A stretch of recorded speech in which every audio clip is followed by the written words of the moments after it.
my 5th grade artist. My name is Mrs. Vasello and I'm your art teacher. We're going to be working together over the next couple weeks to create some awesome art projects, and I'm super excited to get started. This week, we're going to be creating a radial weaving. A radial weaving is a form of textile art, and I'm going to tell you all about weaving in this brief little history lesson. Go ahead and take a look, and I'll check back in with you in just a bit. Weaving is a very old art form. It was first used to make baskets and shelters, and then they started to make softer textiles. Here you can see a floor loom, and you can also see more of a tabletop loom being used to create a softer textile. A variety of different things can be made from a weaving. You could make a shawl, as seen here, a wearable form of art. You could make a tapestry, as seen here, to hang on a wall, or you could make a rug to lie on the floor. There's a variety of things you could use weaving to make. I hope you enjoyed learning a little bit about the history of weaving. Now we're going to get started creating our loom. Let's go. All right, my amazing artist. First thing we're going to talk about is the supplies you need in order to start creating this project. In your art bag, you should find a paper plate that looks like this. You're going to need your paper plate. You are also going to need this kind of template or mat with the lines on it. You are going to need some sort of material to add color to your artwork. You may use crayons, you may use markers, you may use watercolors. Whichever one you have available to you at home will work. You're also going to need a white yarn from your bag. It's a really long strand of white yarn, and those are the supplies you're going to need today in order to be a creative artist. Let's get started. Okay, so as you know, we are going to be creating a weaving, and this paper plate is going to be turned into our loom. But before we turn it into our loom, we want to add some color to it. We're going to use one of these materials that we have to add a variety of color. But I would like you to add the color using radial balance. Radial balance can be seen here in this image, and it's when elements are arranged evenly around a center point. So in order to add some color to what's going to be our loom, you're going to start by putting down a central point on your artwork, just like it was stated in that definition. From there, you are going to expand out from here, continuing to color circles around circles around circles until this entire plate is colored.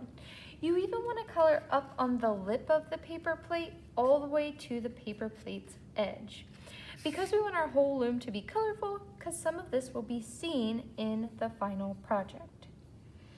From the center dot, I'm going to pick my next color, and I'm going to go in here and try my best to make a symmetrical circle, meaning equal on both sides, and color that in.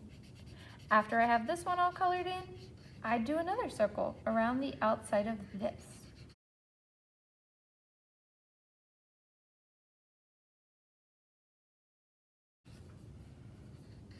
You could think about creating a pattern as you color your paper plate. So maybe I'm going to go orange, pink, yellow, orange, pink, yellow.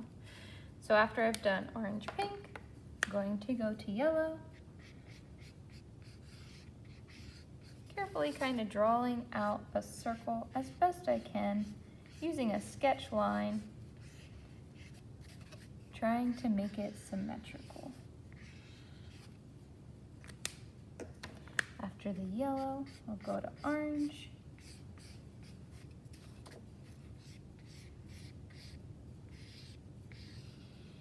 and after the orange, back to pink, so I can repeat my pattern.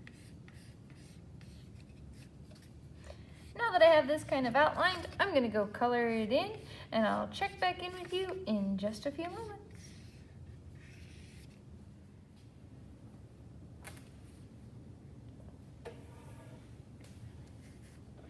So now that I have this completely colored, I didn't love how kind of streaky it was. So I'm gonna go through here with a just wet paintbrush, and I'm gonna blend these lines together a little bit. If you used washable markers, you could do this too. It'll kind of blend and fade the colors together a little bit. That way so the lines aren't so streaky. You don't want to use too much water because it is just a paper plate and you could rip it, so be gentle and don't use a ton of water, just a little bit.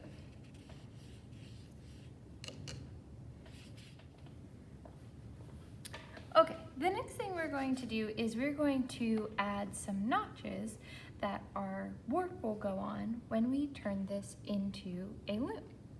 So I want you to flip your plate over to the back side and lay it on top of this mat that kind of has those lines already on it. We're going to be making 19 notches on our paper plate. That is exactly 19. Wherever there's a kind of line on the mat, you're going to extend that onto the lip of the plate, just like this.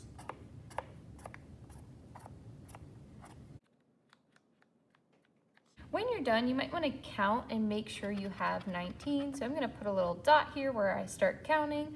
1, 2, 3, 4, 5, 6, 7, 8, 9, 10, 11, 12, 13, 14, 15, 16, 17, 18, 19. I have 19, so I'm good to go. After you have those notches made, you're going to take a pair of scissors and you're going to be cutting these notches. You want to cut just on the lip of that plate. Don't go onto the curved part of the plate.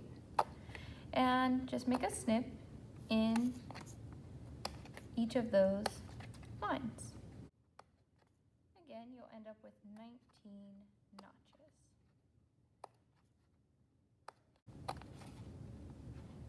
All right, so I have that all done, and from the front you can kind of see I now have like these little tabs right here.